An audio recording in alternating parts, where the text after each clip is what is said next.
This is PaleoCraft. Made by a man under the YouTube name of CompyCraft, he has spent 2 years making one of, if not the best dinosaur mods on the Bedrock edition of Minecraft. His works are available on the Minecraft Marketplace, which comes with a world. Now, the island he has made is really well done terrain-wise, although I have a few problems with the man-made structures. In this video, I will be putting my own spin on the Visitor Center, which is likely loosely based off of the Visitor Center from Jurassic Park. So as with any Minecraft build, you usually take away a lot of the trees in the area, the obstacles, just clear the area, and what I do is I start off with a little frame that'll give me an indication of what to do. So starting off with the staircase, I did this on a diagonal, and I'm not really that used to diagonals, but I think I made it work with what I did. So what I started off was with smooth quartz slabs, just pretty much going up the top and trying to match up the lines with the diagonal, try to make it almost perpendicular. In this little time lapse, you'll see me making this path up to the top of the staircase.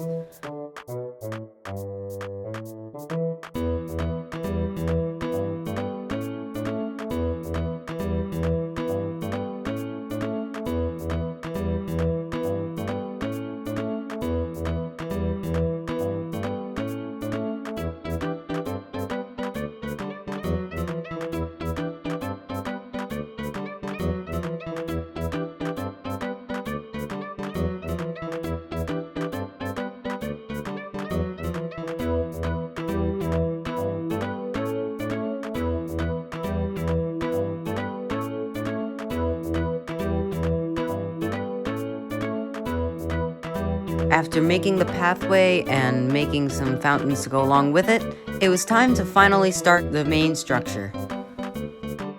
So after building up the structure with clay and terracotta, I started texturing it.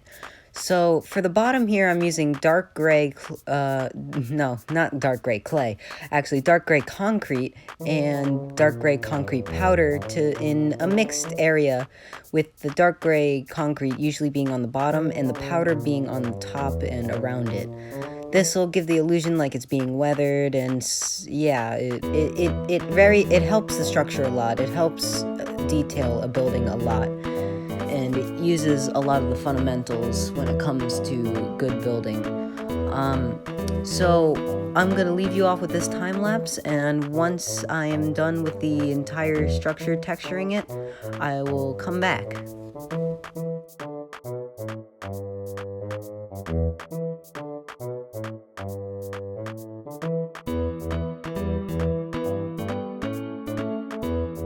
So after texturing, this is the main body of the Visitor Center, kind of complete. So I'm just giving you a turnaround here, just seeing what it looks like from pretty much all the angles. Just in case, if you wanted to do this yourself, you could kind of see a bit better. So yeah, once I'm done with that, it's time to start the roof. So once I'm done with the outline for the roof, I finally start with the hay for the roof. I use hay bales to make the roof, because in Jurassic Park it seems that the roofing cones, I'm gonna call them, is made out of hay and kind of a straw-like material. So I'm using hay, and I'm gonna pretty much surround the entire thing. And if you saw earlier, I had the top of the cones kind of flushed out of it, like I had it shaped outwards, because the top on Jurassic Park, they have these little windows, so the top of the cones are actually offset a bit upwards. So I'm going to try and replicate that on the final thing. So I'm going to leave you with a little bit of a time lapse here, but I'm going to mostly get back to you once I'm done with it.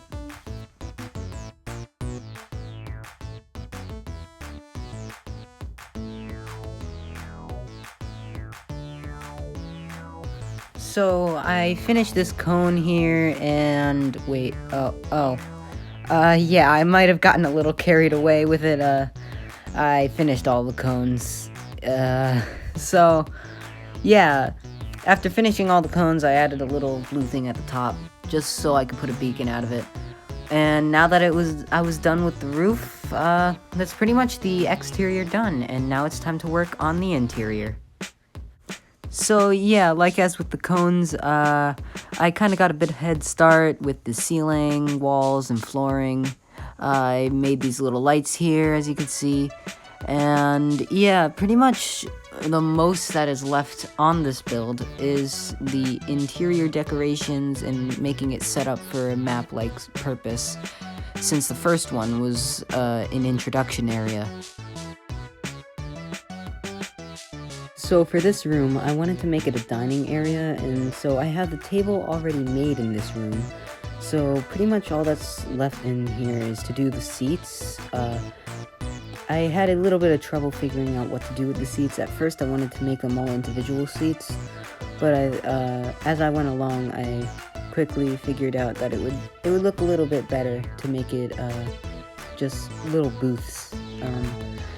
And I think it made it turn out a lot better than it would have with individual seats.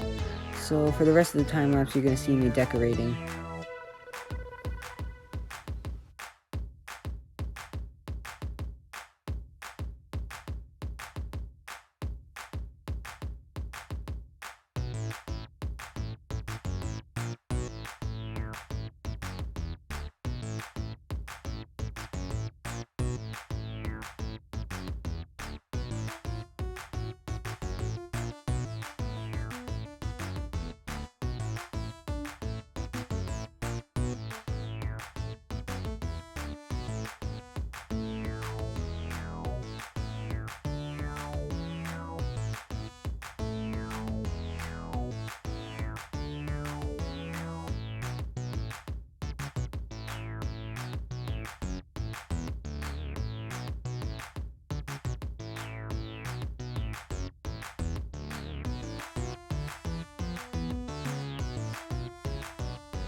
So once that room's done, I start off with bunk beds, because in the original mod, there's barrels full with only one bed in it.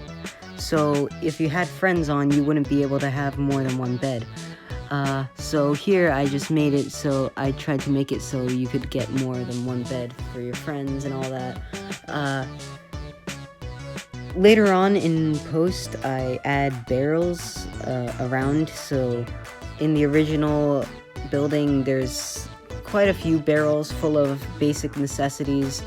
So for the last room I would have put food in those barrels, and this one I would have put more defensive weapons and stuff. So yeah, that's pretty much the point of this room, and once I'm done with that, that's pretty much the entire building, except for the main lobby, and I'll join you then.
So I can now say that the visitor center is finally complete.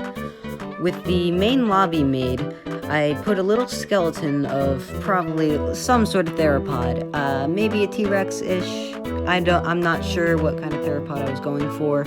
So I put the books around because there were books in the original room, 4 books.